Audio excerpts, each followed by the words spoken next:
It is our annual pleasure, if you will, to provide you with the budget for 2019, 2020. I got it right this time. And it's always a pleasure to come forth, especially when you're presenting the budget, especially when you have a surplus. You're doing well, things are going well, and it looks like the future is going to be much more bountiful as we go along. So I'm quite pleased at this year's results. There's a lot of hard work by everybody, from Paul throughout the organization, Erica, Lana, and to keep things on track and make sure that we're open, transparent, and very responsible for the development of Kahnawake and its future. So with those few words, I'll ask Paul to take it from here. Thank you. So this year's budget, again, continues a recent trend that we've seen in the last 3 fiscal years. You know, as recently as maybe, 5 years ago, the community was in a deficit situation, running a deficit of anywhere between, 3 to 5%, as high as $2 million. So this is the second year in a row that we've been able to project a surplus for the community. And what that does is it allows, management and the organization to plan better in terms of what sort of future developments, future spending, future growth in order to meet the needs of the community. And I think that's, a good position for us to be in. And really, within my role, the focus has been on how can we improve the financial position of the community? How can we ensure that in the long run, we'll have money to fund what is required within the community? And how can we grow, the cash balances of the community? So I think the trend continues in a positive way. An operating surplus that we have here of 1.3 million is, maybe doesn't sound like a lot, but it's fairly significant in the context of a $52 million budget.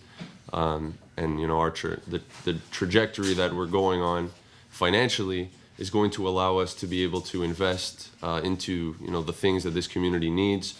And we're on the way to being able to do what we want as a community, for the foreseeable future. So we do have some highlights within the budget in terms of major increases. You'll notice that the Kahnawake Fire Brigade has an increase in funding of about $340,000. The earmark of $1 million for repairs to the multi-dwelling and rental units for housing is one of the major increases. We have an increase in capital projects of about $600,000, $200,000 increase in lands. And again, the lands department and environment has also been very good in obtaining targeted funding, from the federal government and other government funding sources.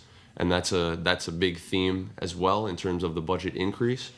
The finance department increase of $200,000. That's in order to hire additional positions in line with our restructuring and improving our financial controls.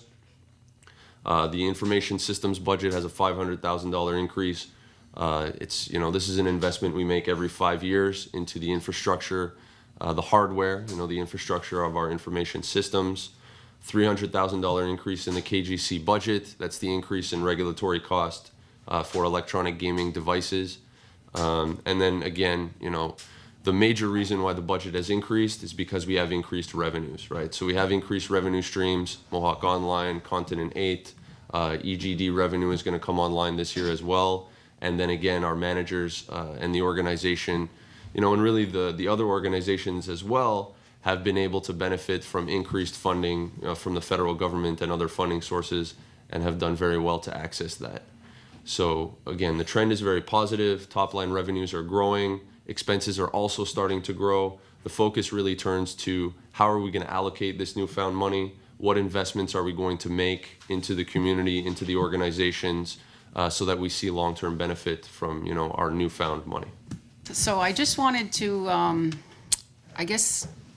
say that I'm very impressed at what's happening here. I've been working on revenue generation since I started at the Mohawk Council of Kahnawake. I see the growth and I see the development. one of the things that we wanted to ensure is that community members actually see that, and we have had that ability through the Mohawk online and sponsorships of the splash pad, the Mohawk language program, and the bus shelter. A lot of the people in the community always say, well, when you create money, where does it go? So we wanted to ensure that people actually can see that. But at the same time, it's not about spending it all. As Paul had said, we need to look at investing so that this money carries into the future. We make this money grow. I think that's also very important. I'd like to see the continued growth in revenue generation. And I have to thank the people in finance and Joe and Alana, as head of the organization. You've got a lot of decisions to help make along the way to ensure that this money is spent responsibly. So hats off to everybody, and good work. We're on the right track.